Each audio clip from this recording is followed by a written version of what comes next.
¿Qué tal? Bienvenidos, saludos cordiales. Esto es Watergate, el podcast de historia y geopolítica actual. Estamos en el Paddy's Pub de Salamanca y me acompaña mi colega Fran Curto. Fran, ¿qué tal? ¿Cómo Buenas, estás? ¿qué tal, Javi?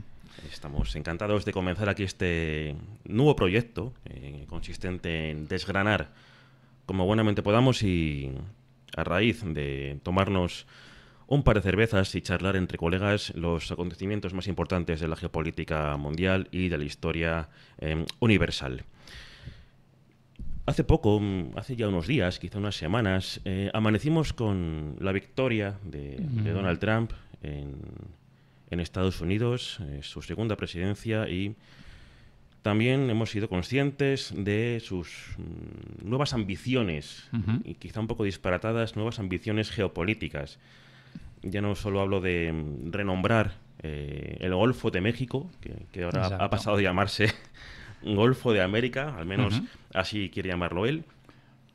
También quiere anexionarse a ciertos territorios, como el de Canadá, y más especialmente el de Groenlandia, ¿no? Eso es. ¿Cómo lo ves? Bueno, es que con Donald Trump no te aburres. O sea, quiero decir, Eso está claro. cada día te sorprende con una cosa que yo creo que es una parte de su política. Hay que reconocer que esta gente, cuando promete algo y llega al poder, lo cumple. Sí, no. Y Donald Trump realmente, pues eso, lo que está haciendo, yo creo que desde que ha llegado al poder es poner una serie de consignas y de decirle al mundo, aquí estoy yo.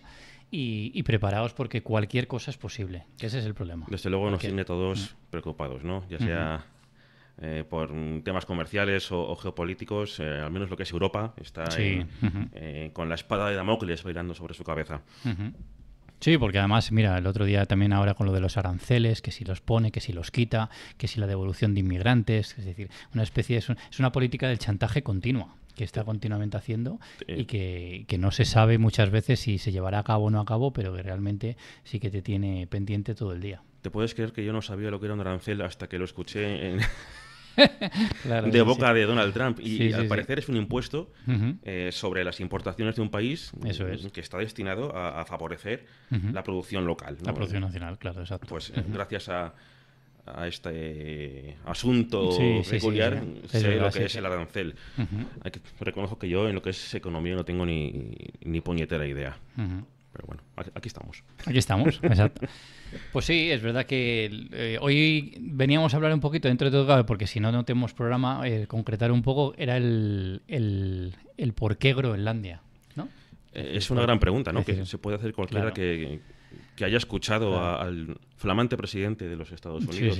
¿Por qué quiere un territorio tan vasto, pero al mismo tiempo tan despoblado, ¿no? y tan inhóspito como es Groenlandia? ¿Cuáles son los motivos que puede llevar al presidente de una nación, quizá un imperio si queremos verlo desde este punto de vista, que algunos consideran en decadencia frente a las emergentes potencias o no tan emergentes como puede ser la China, ¿no? ¿Cuáles son los motivos que puede llevar a Trump a creer que el resurgir del imperio norteamericano pasa por la anexión de Groenlandia? Eso es.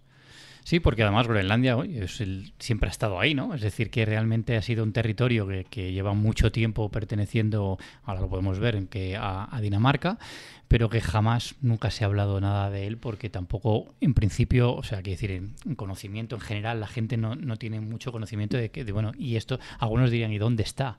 Si nos ponemos un poco así, claro, Groenlandia es la isla más grande del mundo. Efectivamente, quizás la más inhóspita, pero al mismo tiempo es la más grande. Forma parte del círculo polar ártico, es lo que podemos decir. El clima es extremadamente frío y está poblada por daneses desde los siglos de la Edad Media. Sí, exacto, eso es.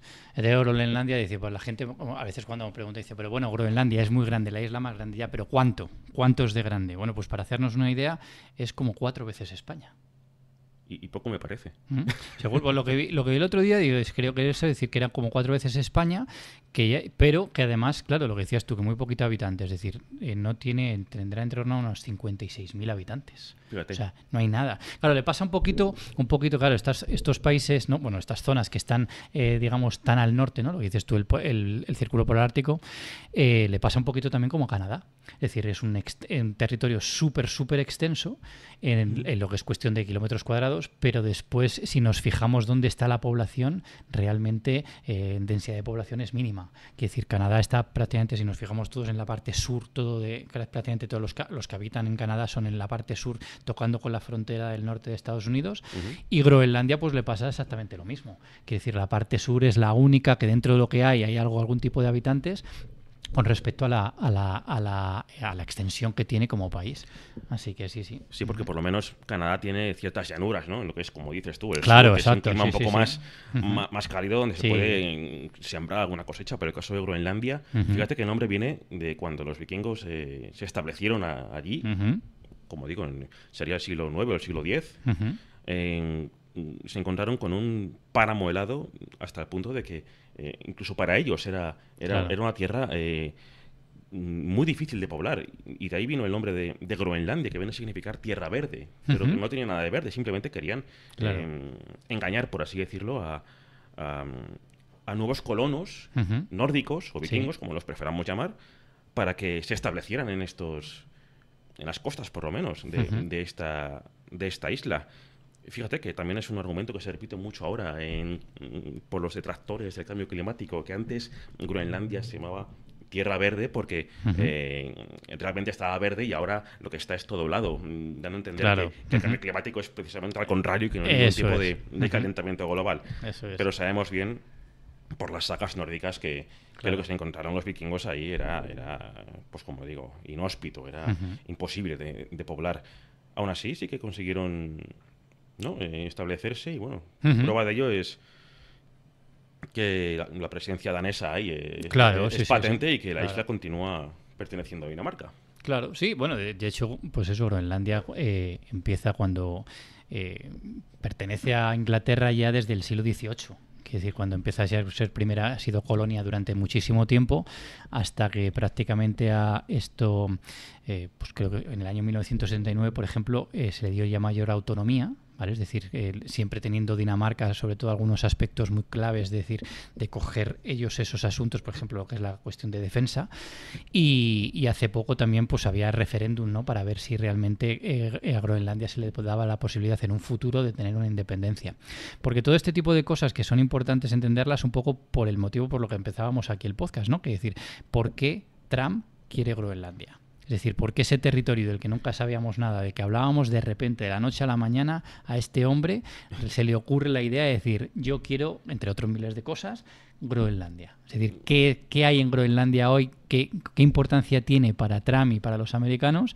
Y el por qué quiere tomarlo en este momento. Yo tengo mis teorías. Antes de nada, decir, tú has estudiado historia de Groenlandia, porque esto del referéndum y tal, yo no lo sabía. Bueno, a ver, porque es por mi profesión. Quiere decir que al final, cuando doy historia del y además los chavales muchas veces pues preguntan, ¿no? Es decir, oye, ¿y esto de Groenlandia y esto tal? Ahora, ¿por qué Trump quiere esto? Muchos a veces ya te decía, por eso te decía al principio, digo, si es que algunos no saben ni dónde estaba. Eso es decir, pero que es normal, tampoco es un sitio realmente, es decir, todo el mundo ve el mapa, pero Groenlandia jamás.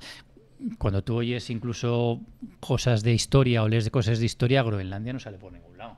Quiere decir, al final, y de repente, de la noche a la mañana, por eso digo, ahora Trump le hace famoso, ¿no?, por así decirlo, a esta zona, porque realmente ahora quiere ese objetivo. Y la gente, claro, de repente dice, bueno, pero si nunca nos han hablado de ello, ¿por qué ahora Estados Unidos, es decir, Donald Trump, que ya sabemos cómo es, por qué quiere este territorio, ¿no? Entonces, pues eso, comentar un poquito por qué ha sido siempre está bien motivo. Saber un poco más sobre el tema. Claro. Como te decía, tengo mis teorías.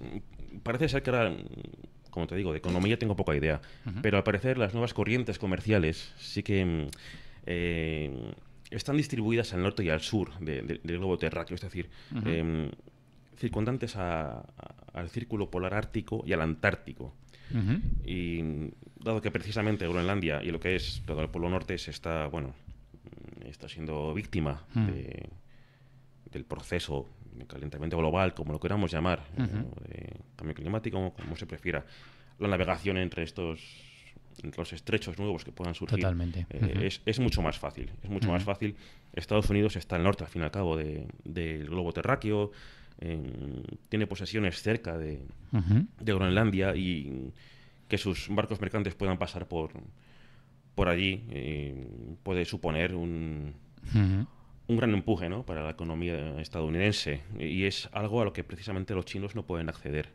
Claro. A ese comercio ni tan al norte ni tan al sur. Por eso quizá China se preocupa más de hacerse con el control del canal de Panamá, que es otro de los puntos sobre los que ha incidido de los que está ahora Donald Trump, que quiere, sí. Claro, exacto, deschinalizarlo. Claro, sí, exacto. Hay que ver si lo consigue. Claro. Pero bueno, puede ser que la adquisición de Groenlandia, si finalmente se materializa, pase por ahí. ¿A ti te parece que lo va a conseguir? Es difícil saberlo, además con este hombre, primero si lo va a hacer o no lo va a hacer. Porque, o sea, Donald Trump yo creo que también tiene este tipo de política de amenazar. Es decir, esta teoría que él tiene, ¿no?, de sobre que es yo te voy a decir lo que hago, pero que muchas veces no lo hago, pero que eso hace que realmente muchas veces los demás países, tanto en Europa como a nivel mundial, tengan miedo muchas veces a decir, bueno, no sé si lo hará o no lo hará, pero muchas veces sí que lo hace, después se viene para atrás, retrocede, accede. Es decir, al final Trump es una persona imprevisible. Entonces, con lo de Groenlandia, pues no sé si lo hará. Es curioso ahora cuando estabas hablando de lo del cambio climático. Es curioso cómo un negacionista del cambio climático aprovecha el cambio climático, ¿no? Es precisamente eso donde quiere llegar a parar. Claro, es decir, porque al final es un poco la cuestión de decir, o sea, un hombre que niega el cambio climático aprovecha el cambio climático para aprovecharse de obtener Efectivamente. un tipo yo estoy convencido de que de que él mismo es consciente de que es un proceso que existe. Exacto, pero que le interesa, evidentemente, que la gente no esté de acuerdo, o sea, que crea que no es así. Eso es. No toda la gente, sino solo con la mitad basta, que es lo suficiente como para enfrentarse a la otra mitad. Claro, eso es. Pero hablo de Trump, y como te puedo hablar de cualquiera de estos grandes magnates o grandes personajes, figuras políticas que utilizan este tipo de argumentos ahora para, pues eso, como todos los políticos al fin y al cabo, ¿no? Claro, yo ahora, o sea, cuando veo lo de Groenlandia, claro, o sea, para eso hacemos también este podcast, ¿no? Es decir, un poquito para ir, digamos, indagando, ¿no? Un poquito y digamos, arañar en la historia para poder sacar conclusiones y entender el por qué pasan estas cosas. Groenlandia, claro, todo el mundo ahora desde lo más sencillo, por hacer un análisis simple, dice, bueno, este hombre quiere esto por unos determinados motivos, ¿no? Pero también es verdad que Groenlandia, ahora que, o sea, conociendo un poquito más su historia y lo que le pasa en ese momento, Donald Trump es verdad que, o sea, yo creo que tiene unos objetivos que son muy claros. Es decir, lo que acabas de decir tú muy bien. Ahora está famoso esto de lo de las tierras raras, ¿no? Es decir, Groenlandia ahora con el deshielo, evidentemente, al haber un deshielo, digamos, emergen una serie de recursos, ¿no?, que realmente pues son impresionantes, ¿no? Es decir, pues, y claro, si tenemos aquí al lado personas, es decir, por ejemplo, tiene, pues, teníamos, decían, uranio, tienen esto, ¿cómo se llama esto? Grafito. Es decir, quiere decir, este tipo de tierras raras que se necesitan, sobre todo para algunas cosas que Estados Unidos quiere en su lucha contra, por ejemplo, China u otros países. Es decir, por ejemplo, pues para todo lo que está relacionado con los coches eléctricos. Curiosamente, con Tesla tenemos a Elon Musk, ¿no? Uno de sus grandes hombres en su gobierno, ¿no? Al final tienen eso, es decir, y aparte, pues, porque te va a dar una economía en futuros, ¿no? Es decir, pero también es verdad que el hacer el deshielo, también lo que decías tú muy bien, es decir, la imposibilidad de navegar por lo que es, ¿no? Por cómo estaba, y por tanto no tener relaciones comerciales y tener que ir por otros sitios para comerciar, el hecho de que se abra esa puerta debido a ese deshielo también hace que Estados Unidos esté mucho más cerca de Europa. Y también de unas relaciones comerciales. Para bien o para mal. Para bien o para mal, claro, exacto. Sí. Yo lo estoy viendo desde el punto de vista de Trump, ¿no? Parece bastante claro que Estados Unidos no está interesada en una pujanza económica de Europa. Claro, entonces su enemigo a batir realmente, desde el punto de vista económico, y esperemos que solo siga así, es China y también es Europa. Es Europa, sí. Es Europa, sobre todo. Incluso creo que todo lo que tiene que ver con la guerra de Ucrania y Rusia tiene un poco también que ver con esta guerra comercial o esta guerra económica, por lo menos, entre Estados Unidos y Europa. Pero eso lo podemos dejar para otro episodio. Y luego la otra parte que decía, digo, esto es quizá lo que más conocemos ahora porque nomás nos lo expliquen, pero claro, muchas veces no miramos qué pasa en Groenlandia. Claro, en Groenlandia es verdad que todo el mundo cuando ve esto dices, bueno, le va a invadir, lo va a anexionar, ¿no? como territorio. Pero claro, aquí la figura de la gente que vive en Groenlandia... Bueno, el primer día que estuvo de presidente llevó el avión con su hijo ahí a Groenlandia y se personó. No sé para qué, pero se personó ahí.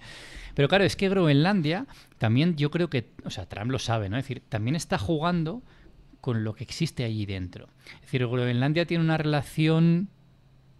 Vamos a llamar así de amor-odio, exacto, con Dinamarca. Es decir, evidentemente todo diciendo, no, es que le van a quitar un territorio a Dinamarca porque tal, no sé qué. Sí, vale.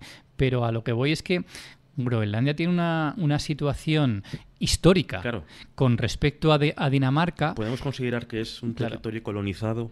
Sí, claro. Para mí clarísimo. ¿Y que está pendiente de descolonizar? Sí, exacto. Sí. La verdad que en ese sentido, es decir, de hecho hace poco, ¿no? Es decir, hace poquito también hubo dentro del mismo gobierno danés pidiendo perdón a los inuit, no, es decir, a los que viven allí en Groenlandia, lo que antes llamamos los esquimales, ¿no? Es decir, los inuit, esa población nativa, ¿no? de Groenlandia, pidiendo perdón por todas aquellas cosas, esos agravios que han tenido a lo largo de toda la historia que han estado con ellos. Claro, nos cabe recordar que, es decir, por ejemplo, los años 50, quiere decir que a esta gente de Dinamarca, es decir, a los inuit en Dinamarca, a los niños pequeños, los quitaron de sus familias y se los llevaron todos a Dinamarca para, digamos, reeducarlos, porque decían con el objetivo de que esa gente, esos niños vinieran a Dinamarca, se les educara y formaran luego una élite, por así decirlo, cultural y política que gobernara Groenlandia, ¿no? Fíjate. Claro, cuando volvieron esos niños al cabo de 2 o 3 años, volvieron a la isla, pero no volvieron a su casa. Quiere decir, no conocían muchos la lengua. Y de hecho muchas veces se les volvieron incluso a meter en orfanatos reeducacionales, ¿no? Y esos niños, y muchos cuando empezaron a crecer, muchos de ellos, la gran mayoría, acabaron alcoholizados. Estaban danificados, totalmente. Por así decirlo. De hecho, incluso 10 años después, es decir, los años 60 y 70, Dinamarca... Pues explico esto para que entendamos también un poquito por qué los groenlandeses, ¿no? Es decir, realmente tienen un agravio con los suyos, ¿no? Con los daneses. En los años 60 y 70 hubo un programa de esterilización a las mujeres en Groenlandia para que no tuvieran hijos. A niñas menores de 12 años. Pero cuidado, un programa de esterilización sin que ellas la supieran. De hecho, hay un caso muy... creo que se llama el caso de la espiral. Se llama así el caso de la espiral porque el dispositivo intrauterino que le metían a las chicas tenía esa forma. Ajá. Y no le permitían tener ningún tipo de hijos, ¿no? Es decir, lo que provocó todo eso, un programa de esterilización consciente.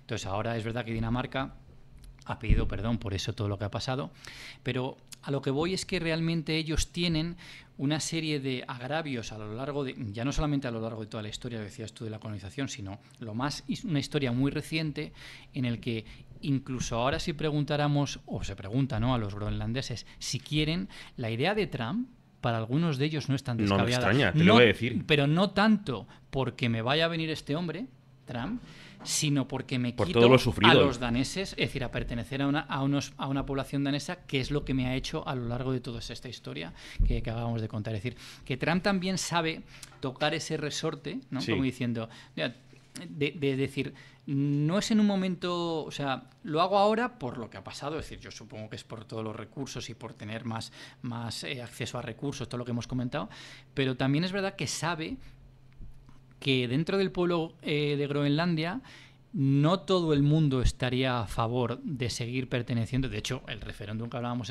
era ante la posibilidad de hacer una independencia en un futuro con respecto al reino de Dinamarca. Me dejas de piedra con todo esto Dinamarca del programa de esterilización. De hecho, fíjate, claro, por eso digo que es que, o sea, muchas veces cuando vemos lo de fuera, es verdad que ponemos a Trump, que lo es, ¿no? Es decir, como una especie de culpable, pero muchas veces no vemos el trasfondo que hay dentro. Es decir, claro, hay mucha gente dentro de Groenlandia que le pregunta y dice que no se olvida de su historia y de lo que ha pasado. Evidentemente, claro que se agradece estos gestos, ¿no?, de perdón y todo lo que tú quieras, pero al final no deja de mirar lo que me han pasado, y ya te digo, estoy hablando de los años 50, 60 y 70 del año pasado, que es decir, históricamente hablando, esto es ayer. Sí, claro, y normal que exista esa tensión entre la actual Groenlandia y el pueblo de Dinamarca, que también hay que tener en cuenta que hace, pues eso, 2 siglos era una potencia a tener en cuenta dentro del marco europeo. Es increíble, y hay que ver las ironías que tiene la historia, ¿no? Sí, Groenlandia, un territorio desde el cual se parte para, si no descubrir, asentarse en América por primera vez. Hablo del hombre europeo, el hombre blanco, si quieres llamarlo así, pero que es cierto que los nórdicos o los vikingos fueron los primeros en poner un pie en América, ¿no? Al menos como colonizadores, 500 años antes de que Cristóbal Colón, realmente, ¿no? En torno al año 1000, los vikingos parten de Groenlandia para colonizar lo que eran unas costas de Canadá. Pero qué ironía que ese paso se invierta ahora, ¿no? Que sean los americanos quienes quieren colonizar en Groenlandia. Es como si tuvieran también una especie de deuda histórica que es inexistente realmente, porque los daneses o los vikingos fueron expulsados de Norteamérica por las tribus amerindias, ¿no?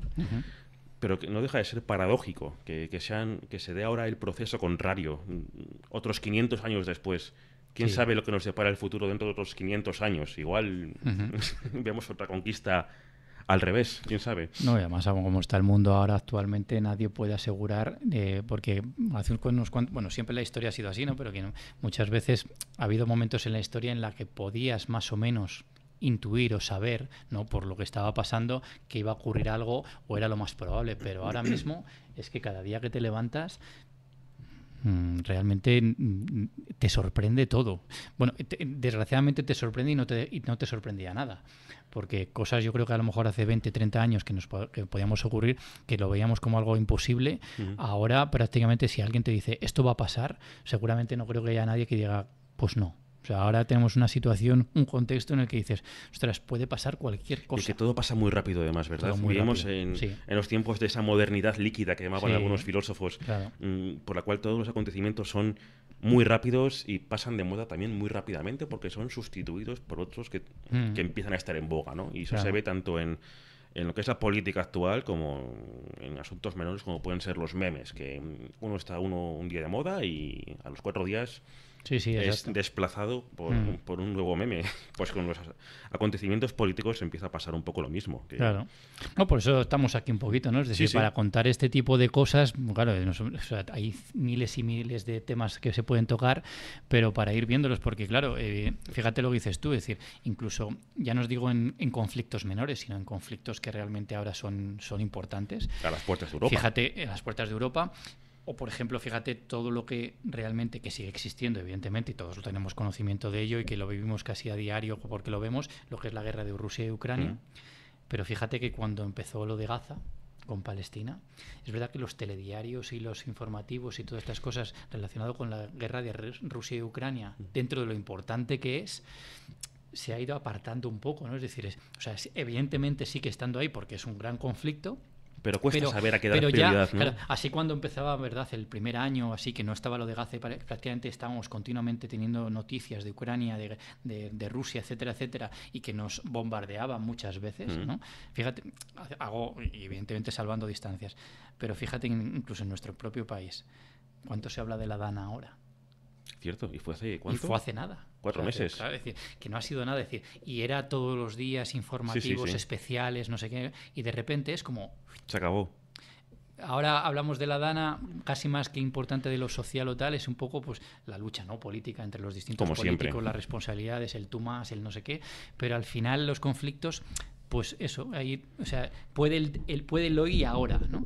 Y en eso, volviéndolo a eso, Trump es un maestro. Y también el interés que le queramos dar, porque al fin y al cabo la guerra que existía entre Rusia y Ucrania no comenzó hace 2 años. No, claro, fue en 2014. Sí, exacto. Es una guerra de continuación. Con esa intención de la parte oriental de Ucrania de quedarse con Rusia y no con Ucrania porque son, rusohablantes, ¿no? Eso es. Eso es. Este es un buen tema para un próximo... Sí, por temas, como vemos, podemos sacar cientos y... Tenemos en una década una guerra aquí a las puertas de Europa entre Ucrania y Rusia. Tenemos un nuevo conflicto, parece que va a acabarse, pero ahora vete a saber, entre Israel y Palestina. Bueno, es un alto al fuego. O sea, un alto al fuego significa que van a parar y de hecho hoy parece que no. Porque hoy mismo prácticamente decían también Hamas que iba a romper la tregua y que Israel y Estados Unidos se estaban preparando un poco para ver qué va a pasar. Pero quiero decir, es un alto al fuego. Yo siempre digo, un alto al fuego no es paz.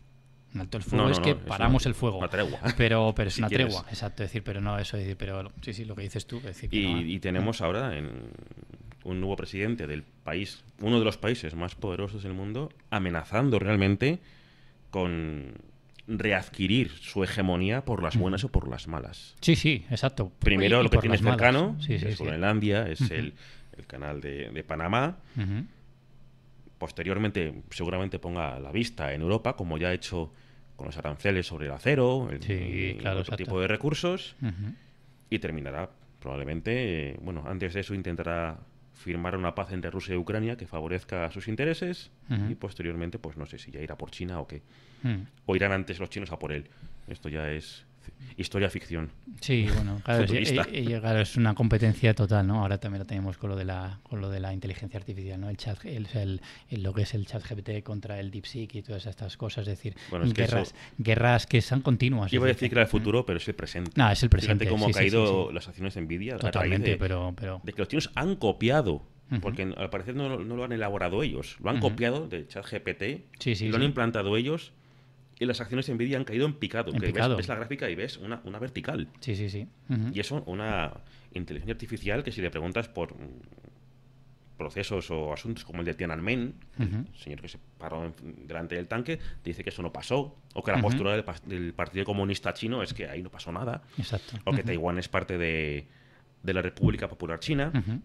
Y aún así han conseguido, desde este punto de vista autocrático al fin y al cabo, han conseguido paralizar un poco la economía americana, al menos en lo que se refiere a la inteligencia artificial, que ya se lo han recuperado porque son maestros en estos asuntos, pero han dado donde les duele, yo creo. Habrá que ver cómo evoluciona esto.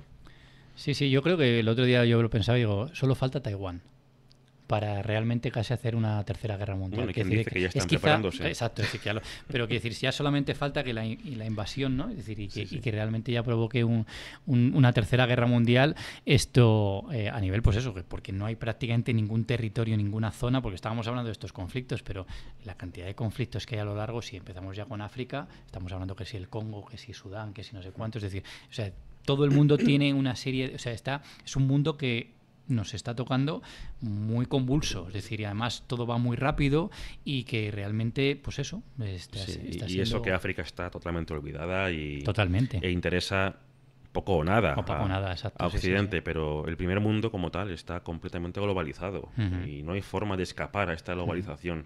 Que, a mí me parece que es el proceso evolutivo del ser humano como sociedad. Se ha decidido esto y creo que ahora es el momento de conocer las consecuencias, ¿no? Porque parece que intentamos alcanzar el futuro y... Sí. Además, que el contexto en el que tenemos, es decir, el problema también muchas veces son los líderes mundiales, ¿no?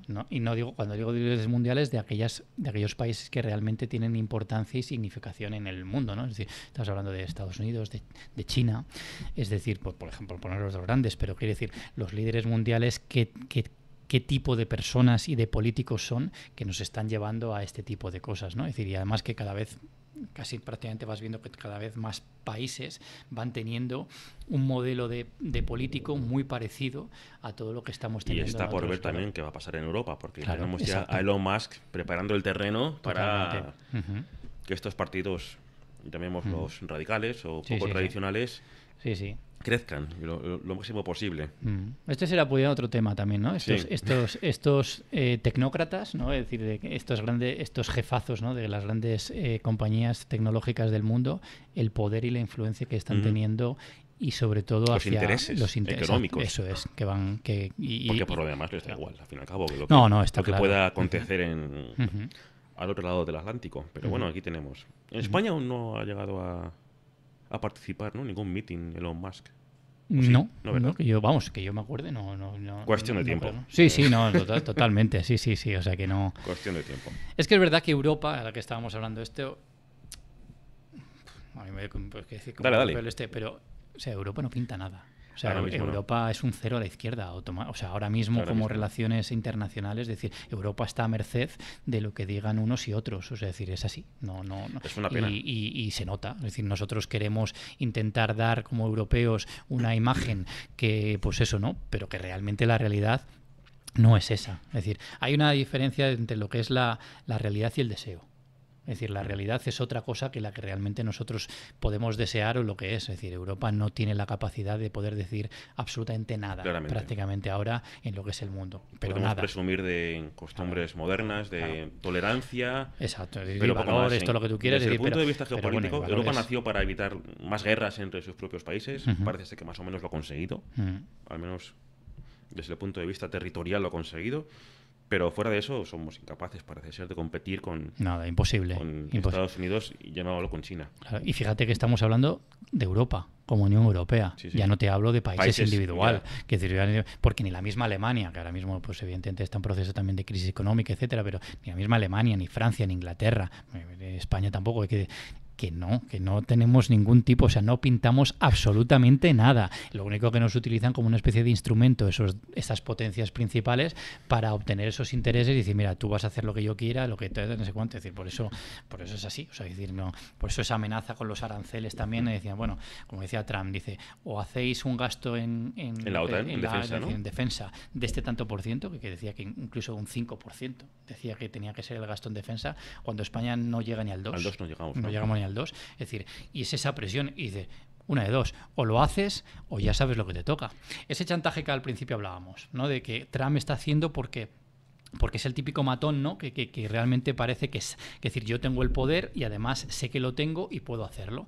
Pues está haciendo con todos los países eso. Es decir, con México le ha hecho lo mismo, con Colombia también se quejaban de esas imágenes que vemos el otro día de los inmigrantes, ¿no? Ahí atados con pies y manos, digamos, con aviones militares y se les lleva, sale el de Colombia, le dice que eso es inaceptable, Petro, ¿no? Decir que es inaceptable y tal, y dice, y el otro le amenaza como diciendo, vamos a ver, pero para entendernos así, pero tú quién eres.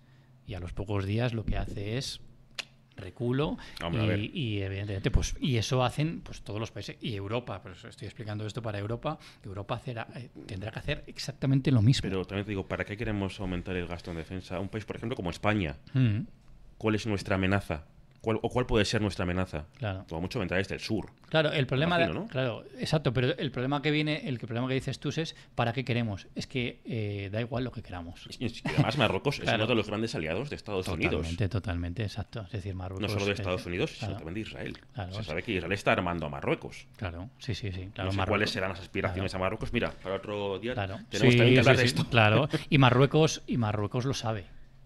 Es consciente. Marruecos, o sea, tú cuando amenazas cuando tú amenazas a alguien, lo amenazas sabiendo que puedes conseguir algo. Si tú eres inferior a alguien, tú no amenazas a nadie sabiendo que el otro es superior. Es decir, pero cuando tú vienes atrás y miras atrás de quién tienes el apoyo y lo tienes de Estados Unidos, evidentemente, y la Unión Europea lo sabe.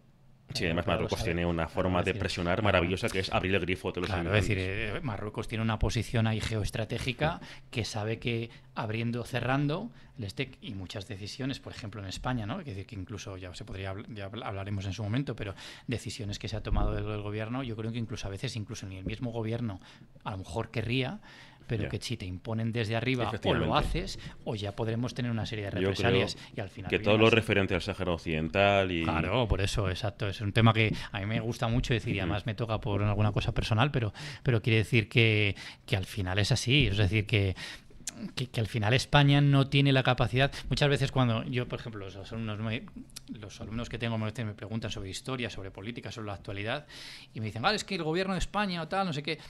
Es que a veces los gobiernos europeos, por ejemplo, en este caso o en el de España, o sea, el margen de maniobra que tiene es el justo y necesario. El que le dejan. Es decir, evidentemente nosotros podemos, el gobierno español o el gobierno de Francia o el gobierno tal, pueden, o sea, evidentemente tiene soberanía para poder hacer lo que quiera en determinados aspectos. Pero limitada. Pero en algunos, evidentemente, y muchos, y además luego condicionan a la nuestra, vienen guiadas por lo que vienen guiadas. A ver, no te lo van a contar, evidentemente. Uh-huh. Pero cuando, es decir, tú si analizas esta historia o analizas la política, dices, ya me huelo yo por dónde puede venir todo esto, y esas decisiones que a veces incluso son incomprensibles. Bueno, pues hemos alumbrado un par de temas ya para hablar en un futuro, así que habrá que ir buscando días libres para... Exacto, sí. Creo que por hoy lo podemos dejar ya. Para empezar, ha estado bien. Sí, ahí estamos, sí. Nos podemos terminar tranquilamente la cerveza. Exacto. Te agradezco la compañía, Fran. Y a ti, Javi, claro, igualmente, claro que sí. Nos podemos despedir del respetable y del oyente, esperando que esto haya gustado y que esto sea el comienzo de... Es poner un poquito de luz a todo lo que realmente hay ahora, ¿no? Es decir, que creo que hay demasiada oscuridad, ¿eh? Pues sí. Es decir, entonces, pues si podemos ese granito de arena, pues mejor. Hombre, y que una charla siempre está bien. Hombre, eso está con una cerveza, sentadas en una mesa entre colegas. La excusa es perfecta. Eso siempre se agradece. Claro que sí. Muy bien, pues muchas gracias, como digo, Fran. Igualmente, hasta Javi, la próxima. Que vaya muy bien. Muy bien. Hasta luego a todos. Chao.